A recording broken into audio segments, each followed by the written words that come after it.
Selling your house can be a stressful time filled with lots of questions like, where do I start? What if I told you there are some things you can do before putting your house on the market that will help you get the most from your sale, and you can do them in one weekend?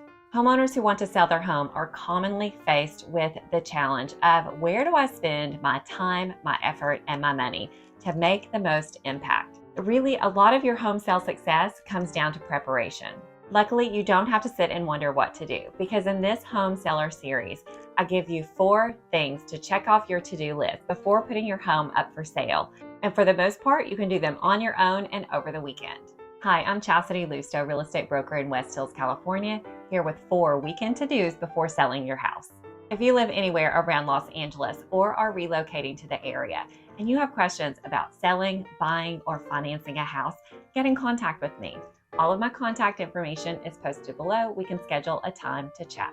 And by the way, if you already know you are going to sell your house this year, drop a comment below and tell me what question is weighing on your mind the most so I can help you out. Before we get to the 4 weekend to-dos, first let's talk about why preparing your house to sale is so important. When you make your house show ready, it can impact the selling timeline, negotiations, and even the final price you get. It's important to prepare your house well so that you attract as many potential buyers as possible to your home, because the more people who see your house, the more likely you will get the offer that you want for your home.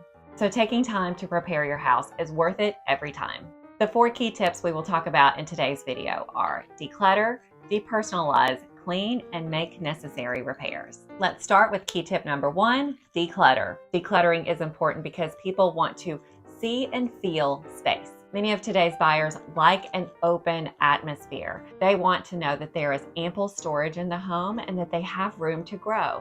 When a room or a space like a closet or cabinet are too cluttered, it's hard to imagine the actual size, and for buyers to know if their own furnishings or belongings will fit. One tip I offer to clients when decluttering is to follow the rule of thirds. For example, if you're cleaning out a closet, 2/3 of the closet can be filled with things. 1/3 of the closet should be empty, open space. With that theory in mind, first, go to an area and clear out the things that don't belong, like dishes in a bedroom or empty cups on a bookshelf. Then remove the things you no longer want. This is the time to donate, trash, call a junk hauler, but anything you won't be taking with you, go ahead and clear it out. Lastly, if you still need to clear some items to open up the space, go ahead and start packing things that you won't need between now and the time you move. Decluttering helps prospective buyers see the space that they have to work with, and it gives you a head start on packing. Now, along those same lines is key tip number 2, depersonalize. Depersonalizing is important because people want to imagine themselves and their family living in your home. When you remove those extremely personal items, it creates a neutral atmosphere and makes it a little more universally appealing to any buyer who walks through the door. Plus, it protects your most prized items. First, identify any item that is valuable or special to you, like jewelry, cash, or irreplaceable items.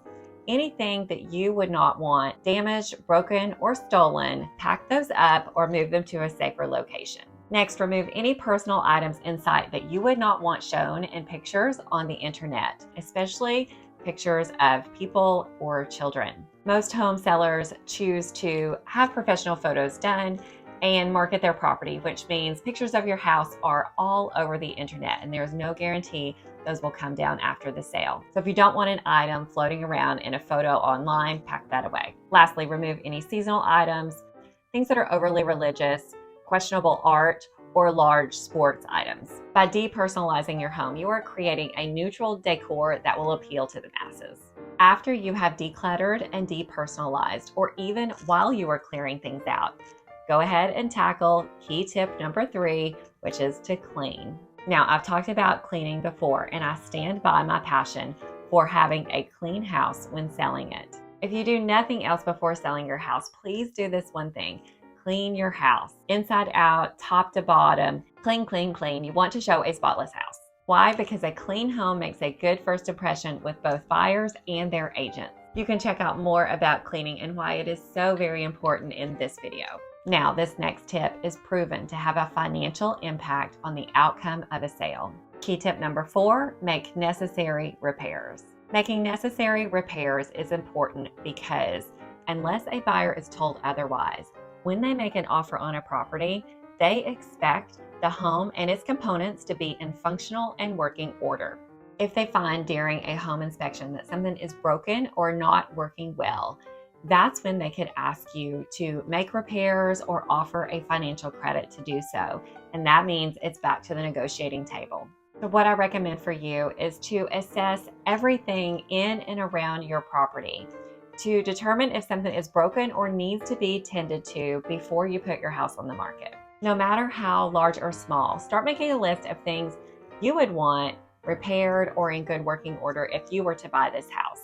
Then based on your time and your budget, decide if you will repair it, replace it, or remove it.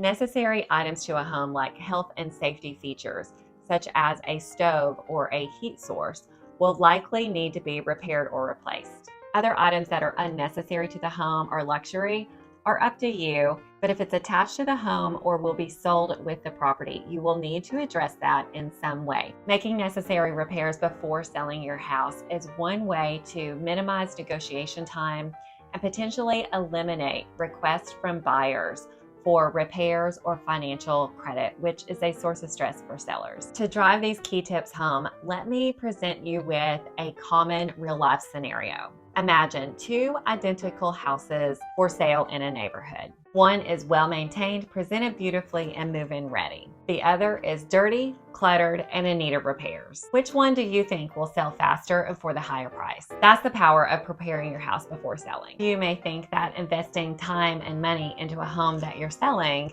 is not worth it. Besides, in a hot seller's market, won't your home sell anyway? The truth is, more houses are coming on the market for sale, which means you as a seller have more competition. That means you still want to show your house in its best condition so that it stands out among the other houses and it attracts the largest pool of buyers in your price range. Preparing your home can make a significant difference when selling your house. By starting with these 4 key tips, you not only increase your chance of a quick sale, but you increase your chance to maximize profit. The take home is preparing your house to sell is key to get the best offer for your home. Home selling can be stressful, but it doesn't have to be more stressful than it needs to be. By following these 4 weekend to-dos, declutter, depersonalize, clean, and make necessary repairs, you set yourself up to accomplish what you want from the beginning. So don't skip these important starter steps. An experienced local agent like me can help you craft your home sale plan from beginning to end. There's no need to waste time wondering where to spend your effort and your money to make the biggest impact when you have professionals who can help. My clients start their sale knowing exactly what to do and when to do it. Again, I encourage you to share your own questions about selling your house in the comments below. I'm Chastity Lusto, real estate broker in West Hills, California. I give you the keys to sell, buy, and finance your house with confidence.